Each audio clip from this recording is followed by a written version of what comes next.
بسم اللہ الرحمن الرحیم الحمد للہ وکفا وسلام علی عباده الذین اصطفى اما بعد اعوذ باللہ من الشیطان الرجیم بسم اللہ الرحمن الرحیم سبحان الذی اسری بعبده لیلا من المسجد الحرام الى المسجد الاقصى الذي باركنا حوله لنريه من آياتنا إنه هو السميع البصير صدق الله العظيم. حضرات سامعین، سیرت النبی علیہ الصلاۃ والسلام کے عنوان اور آپ علیہ الصلاۃ والسلام کی بعثت کی بعد کی نبوی زندگی کے احوال کو بیان کیا جا رہا ہے. اب تک جو احوال میں نے بیان کیے اور گزشتہ جمعے میں جو طائف اور طائف سے واپسی اور اس میں جنات کی حاضری کو بیان کیا، یہ تمام واقعات وہ تھے جو سن 10 نبوی تک پیش آئے تھے. اب رجب کا مہینہ ہے اور رجب کی آج 27ویں تاریخ ہے، تو 27ویں رجب کے عنوان سے ہماری اس ترتیب میں جو واقعہ ہے وہ واقعہ ہے واقعہ معراج کا. آج کل جو مشہور ہے 27ویں رجب کو شب معراج بولا جاتا ہے اور 27ویں تاریخ کو روزہ رکھا جاتا ہے شب معراج کا اور معراج کے نام کا. تو دیکھیے، قریش مکہ نے آپ علیہ السلام کو تکلیفیں دیں اور مصیبتیں پہنچائیں، اذیتیں دیں، تمام کے تمام مشورے کیے، یہاں تک کہ آپ علیہ السلام کے ساتھیوں نے حبشہ بھی ہجرت کر لی. تو اب ان تمام واقعات کے بعد میں جب آپ شعب ابی طالب کے اندر محصور ہوئے اور اس کے بعد میں جب واپس آئے تو مکہ کو چھوڑ کر آپ نے طائف ہجرت کی اور طائف میں جا کر کے دین اسلام کی دعوت دی. جب آپ علیہ السلام تمام لوگوں سے بالکل مایوس ہو گئے کہ کوئی بھی اسلام نہیں لا رہا ہے اور تمام کے تمام لوگ آپ علیہ السلام کے دشمن ہو گئے، تب اللہ تبارک و تعالیٰ نے آپ علیہ السلام کے اعجاز کے لیے، آپ کے مراتب کے لیے، آپ کی عظمت کے لیے آپ علیہ السلام کو معراج عطا فرمائی اور آپ علیہ السلام کو معراج پر بلایا. تو 27ویں رجب کو، جو آج تاریخ ہے 27ویں رجب کو روزہ رکھا جاتا ہے اور عبادت کی جاتی ہے. تو یاد رکھیے کہ معراج جو اللہ کے نبی علیہ السلام کو ہوئی، علامہ ابن حجر عسقلانی رحمۃ اللہ علیہ نے فتح الباری شرح بخاری کے اندر 10 قول لکھے ہیں کہ آپ علیہ السلام کو معراج کب ہوئی. ایک یہ ہے کہ آپ کو معراج ہجرت سے 3 ماہ پہلے ہوئی، یا ہجرت سے 5 مہینے پہلے ہوئی، ہجرت سے 8 مہینے پہلے ہوئی، 1 سال پہلے ہوئی، یا 1 سال 2 مہینے، 1 سال 5 مہینے پہلے ہوئی، یا 3 سال پہلے ہجرت سے، یا 5 سال ہجرت سے پہلے. یہ تقریباً 10 قول علامہ ابن حجر نے لکھے ہیں معراج کے سلسلے میں. لیکن اس میں جو مشہور قول ہے اور جس کو راجح قرار دیا جاتا ہے وہ یہ ہے کہ 27ویں رجب کو جب اللہ کے نبی علیہ السلام شعب ابی طالب سے باہر نکل کر کے آئے. اتنی بات پختہ ہے اور تمام لوگوں کا اتفاق ہے کہ واقعہ معراج شعب ابی طالب کے بعد میں ہوا. حضرت خدیجہ رضی اللہ تعالیٰ عنہا کا انتقال ہو چکا تھا، اس کے بعد میں واقعہ معراج ہوا. تو آپ شعب ابی طالب سے نکلے ہیں سن 10 نبوی میں، تو سن 10 نبوی کے بعد میں جو 11 نبوی ہے، اس 11 نبوی کے اندر واقعہ معراج ہوا.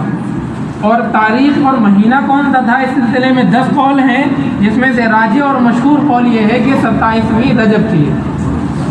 لیکن 27ویں رجب کو شب قدر کی طرح عبادت کرنا اور اس عبادت کے لیے مخصوص کرنا اور 27ویں رجب کے اندر روزہ رکھنا شریعت کے اندر اور احادیث، صحیح احادیث کے اندر اس کا کوئی بھی ثبوت نہیں ہے.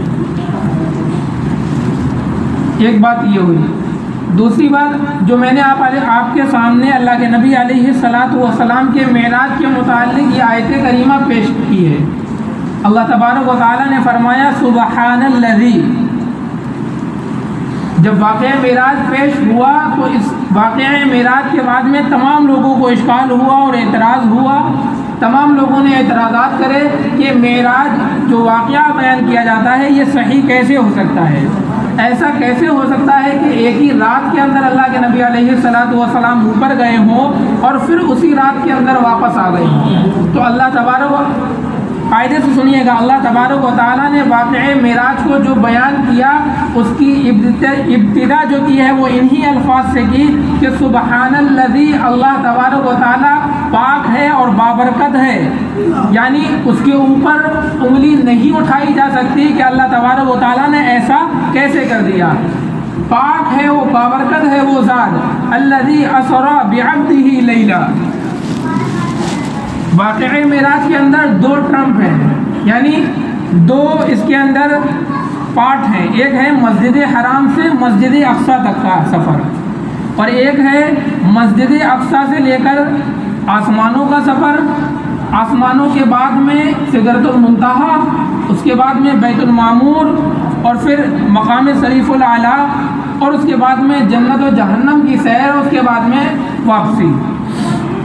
تو پہلا جو ٹرمپ ہے مسجد حرام سے مسجد اقصیٰ تک، اس واقعے کو اور اس بات کو اللہ تبارک و تعالیٰ نے قرآن پاک کے اندر صاف اور صریح الفاظ میں بیان کیا ہے کہ سبحان الذی اسری بعبدہ، پاک ہے وہ ذات جو اپنے بندے کو راتوں رات میں مسجد حرام سے مسجد اقصیٰ تک لے گئی۔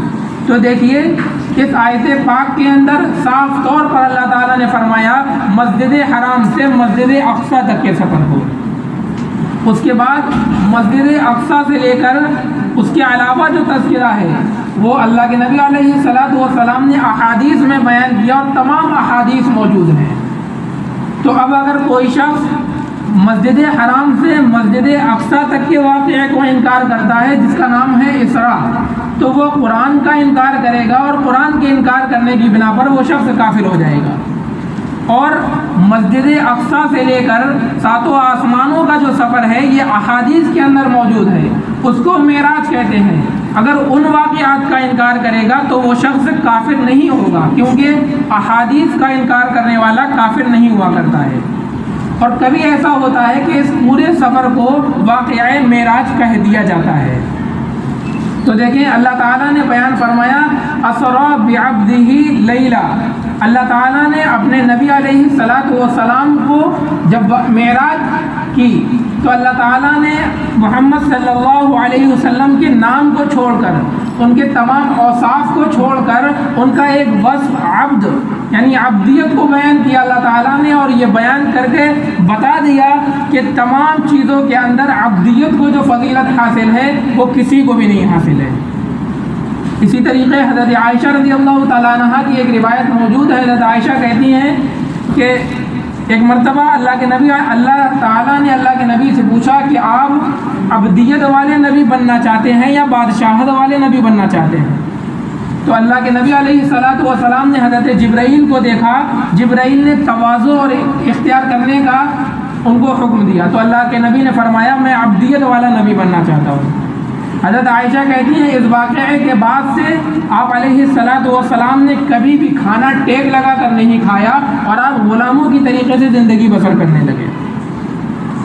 اور دوسرا نقطہ اس عبد کے اندر یہ ہے کہ جب اللہ تعالیٰ نے اللہ کے نبی کو معراج کی تو کہیں ایسا نہ ہو کچھ لوگ حضور اکرم صلی اللہ علیہ وسلم کو مقام نبوت سے نکال کر کے الوہیت میں داخل کر لیں، جیسے کہ عیسائی حضرت عیسیٰ علیہ الصلاۃ والسلام کو کہتے ہیں کہ یہ بھی اللہ کے شریک ہے، یہ بھی الوہیت میں شریک ہے، تو کہیں ایسا نہ ہو کہ محمد صلی اللہ علیہ وسلم کے بارے میں لوگ یہ کہنے لگیں یہ بندے نہیں ہیں، یہ اللہ کی الوہیت میں شریک ہیں اور یہ بھی اللہ ہے۔ تو اس وجہ سے اللہ تبارک و تعالیٰ نے دونوں طرف اشارہ کر دیا لفظ عبد لے کر کہ سب سے افضلیت کا جو مقام ہے وہ مقام عبدیت ہے، اور جو میں نے محمد کو معراج کرا رہا ہوں یہ الوہیت کی بنا پر نہیں ہے، یہ عبد ہی ہے، یہ بندے ہی ہے۔ الذی اسری بعبدہ، پاک ہے وہ ذات جو اپنے بندے کو لے گئی راتوں رات مسجد حرام سے مسجد اقصی تک۔ تو یہ نقطہ ہے لفظ عبد کے اندر۔ اب دیکھیں مسجد حرام سے مسجد اقصی تک حضرت خدیجہ رضی اللہ تعالی عنہ کا شیب ابی طالب سے نکلنے کے بعد میں انتقال ہو چکا تھا، یہ سن 11 نبوی چل رہی ہے۔ آپ علیہ الصلاۃ والسلام رات میں آرام فرما ہے اور آپ کی کچی نیند ہے، آپ کے گھر کے اوپر جو چھت ہے وہ چھت اچانک سے پھٹتی ہے، حضرت جبرائیل آتے ہیں۔ یاد رکھیے گا واقعہ معراج کے سلسلے میں تمام لوگوں نے اور نادخواہ لوگوں نے اس کے اندر وہ تمام باتیں لا کر کے رکھ دی ہیں جو مشکوک باتیں ہیں اور جو صحیح احادیث سے ثابت نہیں ہیں۔ تو اللہ کے نبی علیہ الصلاۃ والسلام نیم خوابی میں تھے، حضرت جبرائیل تشریف لے کر کے آئے، حضرت جبرائیل کے ساتھ میں اور بھی کچھ فرشتے آپ کے ساتھ میں آئے، آپ کو اٹھا کر کے آپ مسجد حرام لے گئے۔ آپ علیہ الصلاۃ والسلام نیند میں تھے، آپ وہاں پر سو گئے، حتیم میں آپ سو گئے۔ اس کے بعد میں پھر فرشتوں نے اٹھایا، بیر زمزم کے پاس میں لے کر کے آئے اور پھر سے ایک مرتبہ آپ کے دل کو، آپ کے کلیجے کو چاک کیا، جیسا کہ اس سے پہلے میں نے آپ کے سامنے تذکرہ کیا۔ زمزم کے پانی سے آپ کے دل کو نکال کر کے دھلائی کی۔ اس کے بعد میں ایک سونے کا تشت لایا گیا، وہ ایمان اور حکمت سے بھرا ہوا تھا۔ آپ علیہ الصلاۃ والسلام کے دل کو اس ایمان اور حکمت سے بند کر دیا، آپ کے دل کو اس کے اندر رکھ کر کے سینے کو آپ کو سل دیا گیا اور آپ کے پشت مبارک کے اوپر مہر نبوت کو لگا دیا گیا۔ اس کے بعد میں براق سواری آئی اور آپ علیہ الصلاۃ والسلام کو یہاں مسجد حرام سے جو خانہ کعبہ کے چاروں طرف ہے، اس مسجد حرام سے مسجد اقصی کو لے جایا گیا۔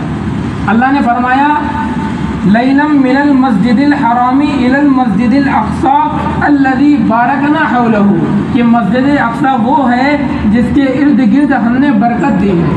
تو یہ برکت دنیاوی اعتبار سے بھی ہے اور دینی اعتبار سے بھی ہے۔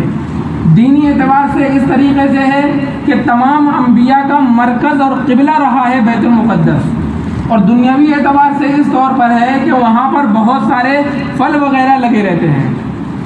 تو مسجد حرام سے مسجد اقصی جو لے جایا گیا ہے، اس دوران کا جو سفر ہے، اسی دوران میں وہ تمام واقعات پیش آئے جس کے بارے میں احادیث ہیں کہ فلانی قوم سے گزر ہوا اور ان قوموں سے گزر ہوا۔ وہ جو گزر ہوا وہ آسمانوں کا نہیں ہے، وہ مسجد حرام سے مسجد اقصی تک جو براق پر سوار ہو کر آپ نے سفر کیا ہے، یہ اس درمیان کے تمام واقعات ہیں۔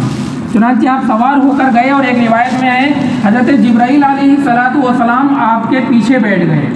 اس کے بعد میں براق جو سواری آپ کی تھی وہ اپنا قدم وہاں پر رکھتی تھی منتہا بصر پر، یعنی آنکھ کا دکھنا جہاں پر بند ہو جاتا ہے وہاں پر وہ اپنا دوسرا قدم رکھتی تھی۔ چنانچہ حضرت جبرائیل نے کہا جب ایک جگہ ایسی آئی جہاں پر کھجور کے بہت سارے پیڑ تھے، حضرت جبرائیل نے کہا اے اللہ کے نبی اس زمین پر اتری اور 2 رکعت پڑھی ہے۔ چنانچہ آپ نے اتر کر 2 رکعت پڑھی۔ اس کے بعد میں آپ نے پوچھا یہ کون سی زمین تھی؟ حضرت جبرائیل نے بتایا یہ یثرب ہے جہاں پر آپ ہجرت کر کے آئیں گے۔ پھر چلے، پھر حضرت جبرائیل نے کہا اے اللہ کے نبی یہاں پر اتر کے نماز پڑھیے۔ چنانچہ آپ نے نماز پڑھی، پوچھا یہ کون سی جگہ ہے؟ بتایا یہ وادی سینا ہے جہاں پر حضرت موسیٰ علیہ السلام گئے تھے۔ تو چاروں طرف سے آواز آنے لگی تھی یا موسیٰ انی انا ربک، میں تمہارا پروردگار ہوں، فاخلع نعلیک، اپنے جوتے کو اتار لو۔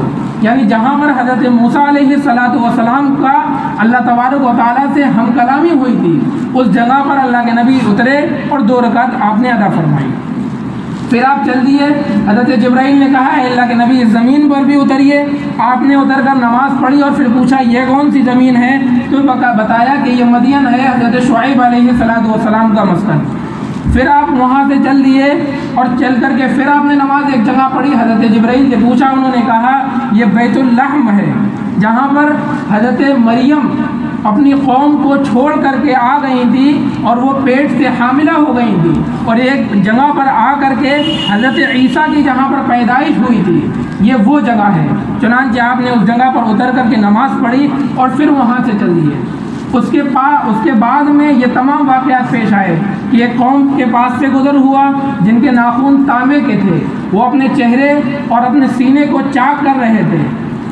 آپ آگے چل دیے، حضرت جبرائیل نے بتایا کہ یہ وہ لوگ ہیں جو مردار کھاتے ہیں، یعنی اپنے زندہ بھائی کی اس کے پیٹھ پیچھے غیبت کیا کرتے ہیں۔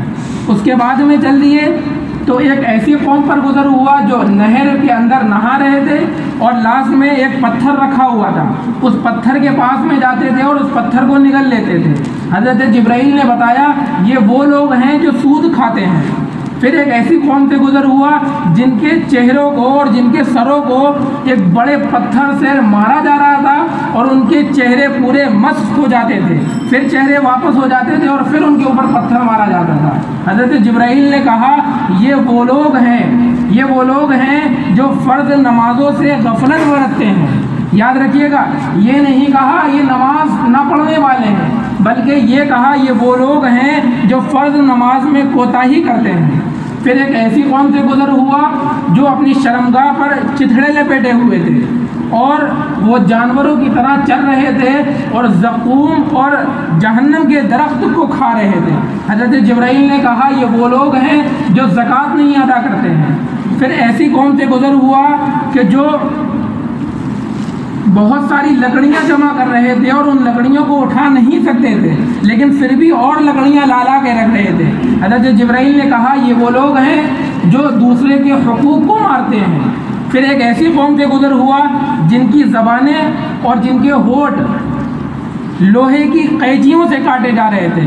حضرت جبرائیل نے کہا یہ وہ لوگ ہیں جو بھلائی کے بارے میں کہتے ہیں لیکن خود اس پر عمل نہیں کرتے، یقولون ما لا یفعلون۔ تو ان تمام چیزوں سے گزرنے کے بعد میں دیکھیے احادیث کے اندر یہ ہے کہ جب آپ علیہ الصلاۃ والسلام براق پر سوار ہوئے تو سوار ہونے کے بعد میں ان چیزوں کے اوپر سے گزر ہوتا گیا۔ تو بظاہر یہی ہے، مولانا ادریس کاندھلوی رحمۃ اللہ علیہ نے لکھا ہے کہ بظاہر یہی ہے یہ تمام واقعات مسجد حرام سے لے کر مسجد اقصیٰ تک کا جو سفر ہے اس درمیان میں پیش آئے۔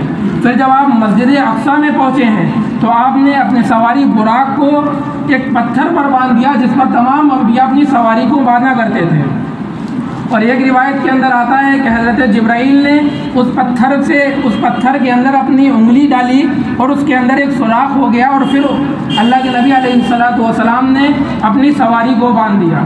دونوں روایت اس طریقے سے جمع ہو جائیں گی کہ یہ پتھر وہی تھا جس پر حضرات انبیاء اپنی سواری کو باندھا کرتے تھے، لیکن مرور زمانہ کی وجہ سے وہ اس کے اندر کا جو موگلا تھا وہ بھر گیا تھا، تو حضرت جبرائیل نے اس کے اندر اپنی انگلی لگا کر وہ موگلے کو، وہ سوراخ کو پھر سے صحیح کر دیا۔ چنانچہ آپ مسجد کے اندر داخل ہوئے، آپ نے 2 رکعت پڑھائی، 2 رکعت آپ نے پڑھی، حضرت جبرائیل نے آپ کے ساتھ میں پڑھی۔ پھر تمام انبیاء کی ارواحیں وہاں پر موجود تھیں۔ ایک روایت کے اندر آتا ہے ملائکہ بھی وہاں پر موجود تھے۔ اتنی دیر میں ایک مؤذن آیا، مؤذن نے آ کر کے اذان دی، تمام لوگ صف بنا کر کے کھڑے ہو گئے، سب انتظار کرنے لگے کہ کون نماز پڑھائے گا۔ حضرت جبرائیل نے اللہ کے نبی علیہ الصلاۃ والسلام کو آگے بڑھا دیا۔ اللہ کے نبی علیہ الصلاۃ والسلام نے تمام کی تمام لوگوں کی وہاں پر نماز عطا فرمائی، اور اس کے بعد میں حضرت جبرائیل نے بتایا کہ آج تک جتنے بھی انبیاء مبعوث ہوئے ہیں آپ نے ان تمام کو نماز پڑھائی ہے۔ اور ایک روایت میں آتا ہے کہ ملائکہ موجود تھے، تو ملائکہ نے حضرت جبرائیل سے پوچھا یہ کون شخص ہیں جو آپ کے ساتھ میں آئے ہوئے ہیں، تو جبرائیل نے بتایا کہ یہ محمد صلی اللہ علیہ وسلم ہے۔